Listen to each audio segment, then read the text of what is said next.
जी महाराज गुरु वंदना करते हैं। बंदौ गुरुपद कंज कृपा सिंधु नर रूप हरि महामोहतम पुंज जासु कृपा रवि कर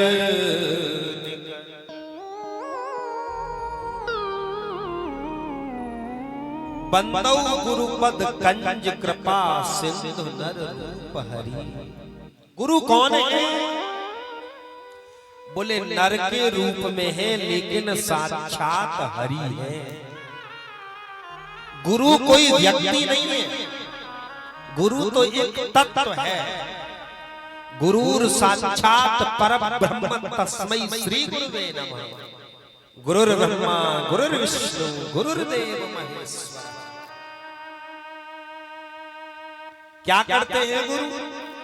महामोहतम पुंज जासु वचन रवि कर निकर।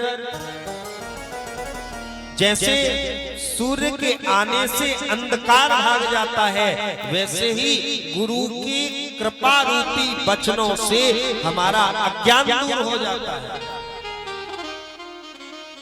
और यहाँ आदरणीय श्री गोस्वामी जी ने गुरु जी के चरणों के नाखूनों की वंदना की। जानते हैं ना? श्री गुरु पदनख मणिगण ज्योति सुमिरत दिव्य दृष्टि ही होती। एक रूप में मानो गोस्वामी जी ने यहाँ अपने गुरुदेव नरहरिदास जी को प्रणाम किया। गोस्वामी जी का जो चरित्र है,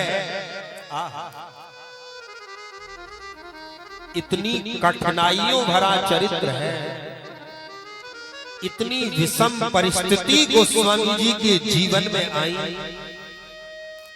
अगर साधारण इंसान होता तो हिल जाता, लेकिन गोस्वामी जी हिले नहीं। 12 माह तक गोस्वामी तुलसीदास जी अपनी मां के गर्भ में रहे। कितने दिन? 12 महीने। इनके पिता का नाम आत्माराम दुबे और माता का नाम हुलसी देवी। पिताजी ज्योतिष के प्रकांड विद्वान थे। बालक का जब जन्म हुआ तो जन्म लेते ही मुंह में दांत आए और जन्म लेते ही तुलसीदास जी के मुख से एक शब्द निकला, हे राम। जन्म लेते ही राम बोला, इसलिए इनका बचपन का एक नाम था राम बोला। क्या नाम था? राम बोला। पिताजी ज्योतिष के प्रकांड विद्वान थे, ज्योतिष में देख लिया कि ये बालक वैसे तो श्रेष्ठ है, बड़ा उच्च कोटि का विद्वान होगा, लेकिन ये माता पिता के लिए भारी है। ये जहां रहेगा वहां इसके माँ बाप नहीं रहेंगे। आत्माराम दुबे ने ये बात अपनी धर्म पत्नी हुलसी को बताई। या तो बालक को त्याग दो, अगर बालक को नहीं त्यागोगी तो दोनों को मरना है। ज्योतिष का सिद्धांत है, ज्योतिष झूठी नहीं हो सकती।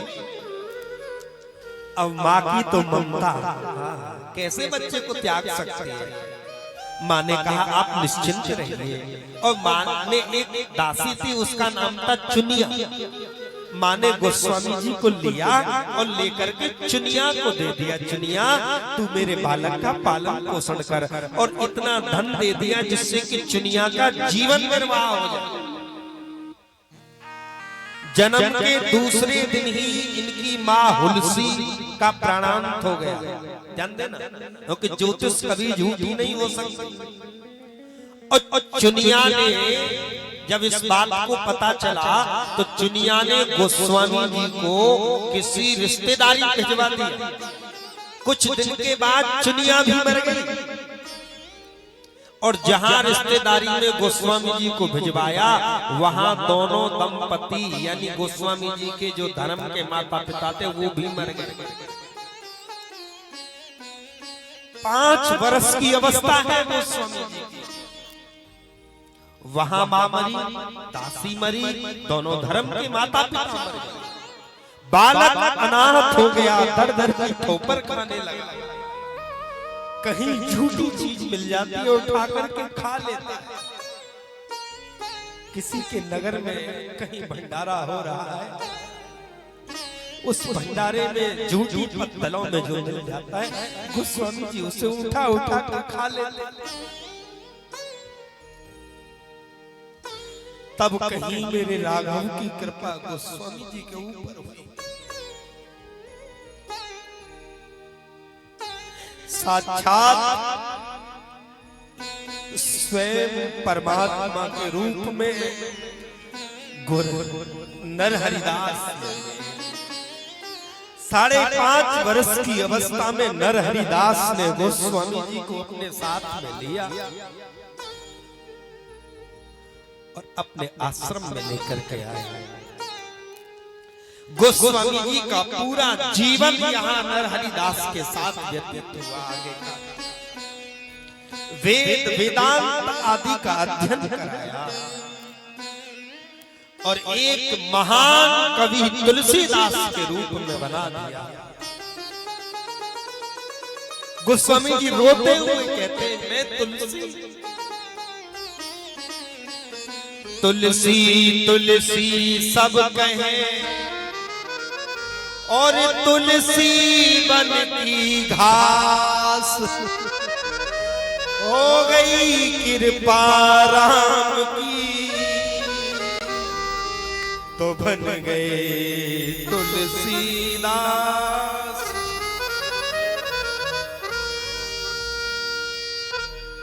ऐसे गुरु जो कि गोस्वामी जी के जीवन में माता पिता भगवान एक कर्णधार बन करके आए, जिसने एक डूबे हुए जहाज को बचा दिया। उनके चरणों के नाखूनों को प्रणाम। कोई श्रेष्ठ हमारे घर आए, हमारे गुरु कोई महात्मा घर पर आए, ब्राह्मण घर पर आए, तो उस ब्राह्मण के चरणों के नाखूनों को प्रणाम करना चाहिए। आजकल न्यू फैशन है, अब पैर नहीं, अब लोग क्या करते हैं पता है? बहुत से तो ऊपर से काम चला लेते हैं, बहुत से तो घुटने छूते हैं आजकल, ऐसे करे घुटनों को, राम राम जी राम राम ऐसे। और बहुत से तो घुटने भी नहीं है, छाती को छू लेते हैं ऐसे करके, कराटे से मारते हैं। ब्राह्मण के चरणों के नाखून में लक्ष्मी का वास है, ध्यान। और घुटनों में किसका वास है पता है? घुटनों के अंदर यमराज का वास होता है। बुजुर्गों के चरणों के नाखून में लक्ष्मी है, बहू के लिए सास के चरणों के नाखून में लक्ष्मी है, बेटे के लिए माँ बाप के चरणों के नाखून में लक्ष्मी है, और घुटनों में यमराज। अब चरणों के नाखून छुओगे तो लक्ष्मी मिलेगी, और अगर घुटने छुओगे तो यमराज मिलेंगे। बोलो जय सिया राम। अगर लक्ष्मी पानी है तो जरा झुकना सीखिए, चरणों के नाखूनों को छुइए। और अगर यमराज के पास जल्दी जाना है, जिंदगी से झिक गए तो खूब घुटना। आइए मीरा जी के भाव में सभी अपने अपने गुरु के चरणों में वंदन करते हुए